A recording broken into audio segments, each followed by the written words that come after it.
Hi, I'm Benji Hardy. I've got your Arkansas news for today, Friday, August 14th. Let's start by talking about a battle that may be shaping up between the Federal Department of Human Services and some Republican-controlled states over the funding of Planned Parenthood. Yesterday, Arkansas State Representative Nate Bell wrote a letter to Governor Asa Hutchinson requesting that the governor cut off Medicaid funds to Planned Parenthood in Arkansas. To be clear, nothing has actually happened at the state level yet, but it's worth keeping an eye on because a battle is unfolding in two other southern states, Alabama and Louisiana, over this very issue. A little background here. So in the 2015 legislative session, the Arkansas legislature banned state funds to Planned Parenthood, something that the Republican Party has been trying to do for a few years, but it specifically exempted Medicaid payments from the law in order to stay in compliance with federal regulations. Well, in Alabama and Louisiana, state legislators, which are also Republican-controlled there, took actions last week in an attempt to end Medicaid provider agreements with Planned Parenthood. In other words, those states would no longer reimburse the organization as a provider of covered Medicaid benefits.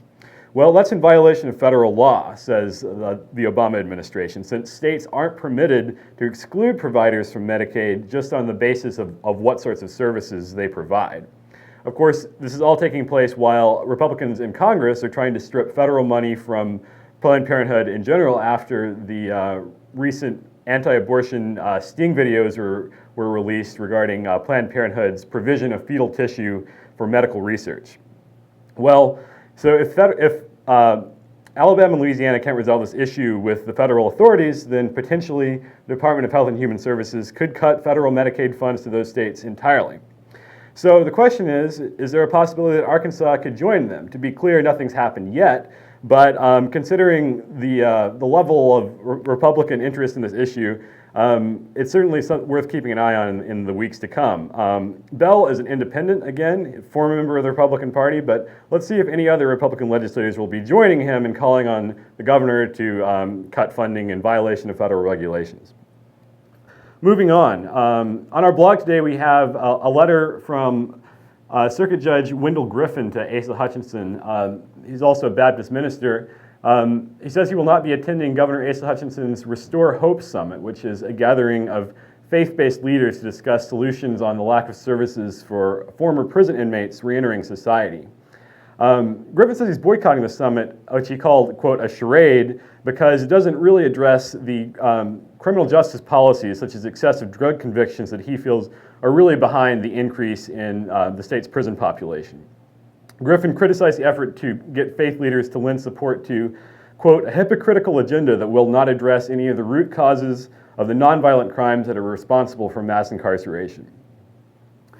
We've also got a couple more notes on our blog about the troubled Medicaid eligibility verification system that we've been following the past couple of weeks. Yesterday, Leslie Peacock talked with a Conway resident whose 14-year-old son received a letter requesting verification of income.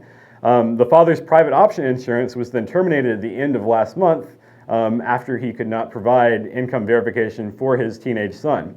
Whether this was caused by a glitch at DHS or some other reason isn't entirely clear, but we're continuing to collect these sorts of personal stories as the story unfolds. Also, Dave Ramsey digs into the details behind another group of Medicaid beneficiaries who may have seen their coverage terminated recently.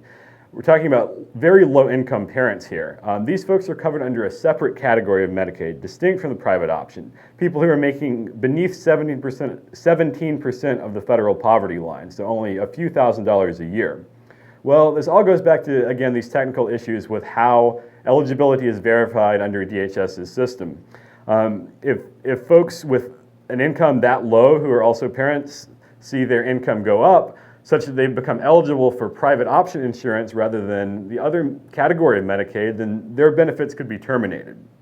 And once again, we're looking for personal stories to continue to collect to find out what's going on out there in the state of Arkansas with these insurance terminations.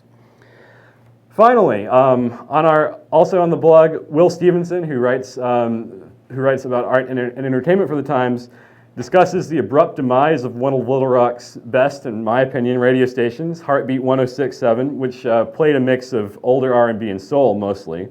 The station will be switching over, or I guess already has switched over, to an entirely new country format and rebranded as 106.7 The Ride.